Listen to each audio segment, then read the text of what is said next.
सभा में आता है। उसे खबर मिल चुकी है कि भगवान राम की सेना समुद्र के उस पार आ चुकी है। वो थोड़ा चिंतित भी है। आता है सिंहासन में बैठकर वह अपने सभासदों से विचार विमर्श करता है।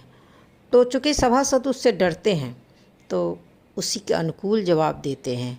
कहते हैं क्या, जितहु सुरासर तब श्रम नाही, नरबा नर कही लेख है माही।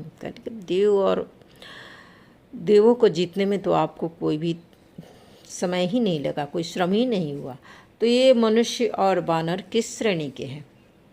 कहा गया है, सचिव वैद गुरु तीन जो प्रिय बोल ही भयास, राजधर्म तरती निकर हो ही बेग हुना। सही बात है। वैसा यही रावण की सभा में हो रही है।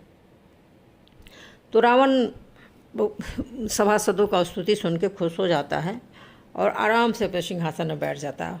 उसी समय रावण का भाई विभीषण पहुंचता है। बोलता है कि अगर आप मुझसे पूछते हैं तो मैं कहूँगा कि आपके हित की बातें करूँगा। अगर आप अपना कल्याण चाहते हैं तो और आगे का लंका का भविष्य की सुरक्षा चाहते हैं तो आप माता सीता को भगवान राम को लौटा दीजिए। 14 भुवन एक पति हुई, भूत द्रोह तिष्ठ ही नहीं सोई। सारे 14 भुवनों का, सारे संसार का, सारे विश्व का, माने जितने भी लोक हैं उन सबों का स्वामी एक ही है जो भगवान राम है। उनसे आपको विद्रोह नहीं लेना चाहिए। तो विभीषण जी बार बार समझाते हैं, लेकिन रावण का 10 सिर था। वो 10 सिर से मुक्ति चाहता था। विभीषण की बातें उसे पसंद नहीं। वो अच्छी तरह से जान रहा था कि भगवान राम जो है भगवान के विष्णु के अवतार हैं, उन्हीं से हमें मुक्ति मिलेगी।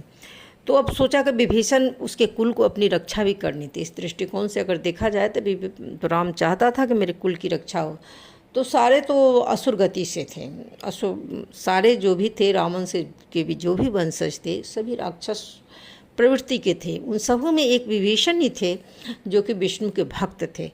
तो सोचा कि अगर ये विष्णु भक्त विभीषण बच जाएंगे तो मेरा कुल भी बच जाएगा। इसलिए उसने क्या किया, बार बार पद लागू बिनव करहूँ 10 शीस, परिहरि मान मोद भजहूँ कौशलाधीश। अब 10 सिर वाले से कहा जाए कि प्रभु का भजन करें तो कभी नहीं कर सकता है। तो क्या किया, जब उसको बहुत गुस्सा आया कि देखा कि सुन ही नहीं रहा है, बार बार उसको समझा रहे हैं कि तुम, तब कहता है रिपुत करस कहर्षर दूरी न करो यहाँ कोई। कहता है शत्रुओं को तुम हम स्तुति गान कर रहे हो, यहाँ से इन दोनों को हटाओ। लेकिन इसके बावजूद विभीषण नहीं जाते हैं। उनके माल्यवान सचिव थे, वे वापस चले गए, लेकिन वो विभीषण जी नहीं जाते हैं। वो बार बार कहते हैं कि पुरानों बुद्धिमानों की संपत्ति है कि पराई स्थिति को अपने पास नहीं रखना चाहिए, उसे आप भगवान राम को लौटाइए। बार बार कहते हैं, लेकिन वो रावण नहीं सुनता है।